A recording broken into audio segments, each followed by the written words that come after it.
Hi, and welcome to my pollinator garden. Today I am going to show you how to prune your standing dead last year's flower heads in order to provide habitat and nesting areas for bees and other insects.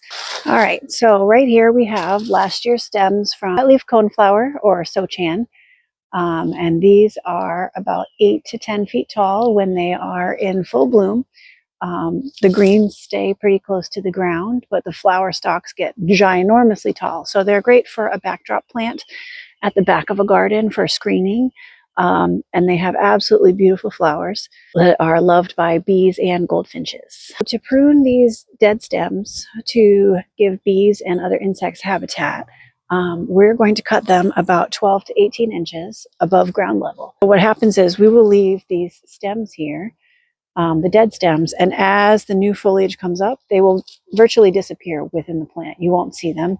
They will get disguised by the foliage that's coming up for this year. And what I do with my dead stems is I just pile them in the backs of gardens or up against my fence line, and that provides additional habitat while the stems break down.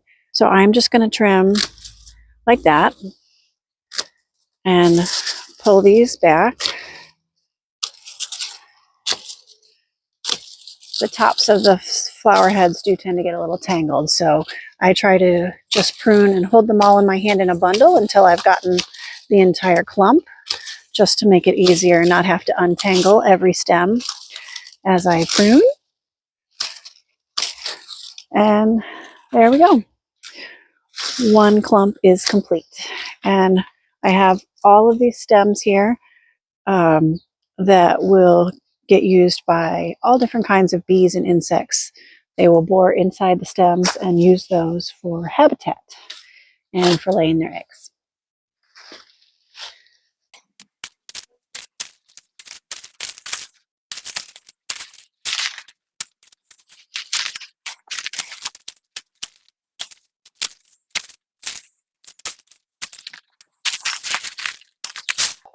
Another plant that is absolutely adored by bees are these sedum autumn joy. They have absolutely beautiful pinkish red flowers in the fall. They're one of the last blooming plants besides goldenrod in the fall. So it's a great holdover plant for bees that need some end of season pollen and nectar to get them through the winter. So these are fantastic.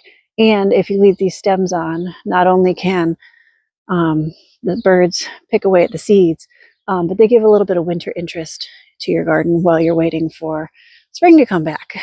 These ones I do crop a little closer because the foliage does tend to stay pretty close to the ground. It doesn't get quite as tall. They've got this really pretty waxy leaf, and they are just absolutely loaded with bees in the fall, which is just so fun to watch.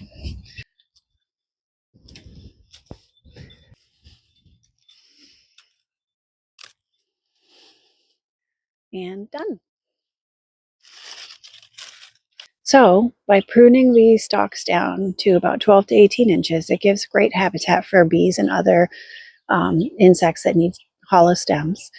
And it is absolutely going to disappear inside the new foliage that comes up for this season. And then in the winter, you'll leave this year's stalks all winter long for the birds to snag the seeds and have winter food to eat. And then the bees will use these stems that we just cut for their habitat for wintertime, for their eggs. And then in spring, you will cut last year's foliage down. And this stuff that we cut just today, we can cut all the way down to the ground, because that will be done. Or we can leave it and it'll just compost in place. That's fine as well. In springtime, you want to wait to prune your standing dead, your spent blooms from last year, until you consistently have days that are 50 degrees or higher for a week. Most insects that are within those dead stems are going to emerge once the temperatures are consistently above 50. So check your next forecast, your 10-day forecast, and see what the temperature is looking like for the next 10 days or so. Here in Zone 6B, we are pretty well in the clear to go ahead and start doing our spring cleanup. But it's important to wait until late April or May for this region to make sure that our gardens are fully insect and bee friendly before we start doing our cleanup, because we don't want to throw away or damage habitat for those insects that are still using the stems and the leaves. If you didn't know, keeping the leaves in your gardens all winter long is excellent habitat for lightning bugs, luna moths, salamanders, turtles, all different kinds of insects and animals that use the leaves as cover over winter to protect their chrysalis or protect their eggs, or to provide a little cozy nook to stay warm all winter long. So if you leave your leaves in the garden, you provide that habitat.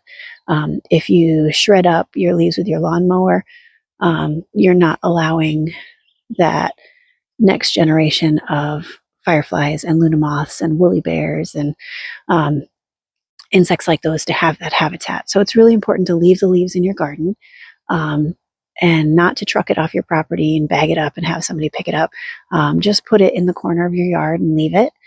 And then it can just mulch in place. And then in spring, once all the insects have kind of made their way out of the leaf pile and gone about their merry way, then you can take those leaves that have started to compost and spread them in your gardens for mulch. Or if they're already in your gardens, you can just leave them to compost in place and provide additional nutrition to your gardens. I hope this helps, and happy gardening.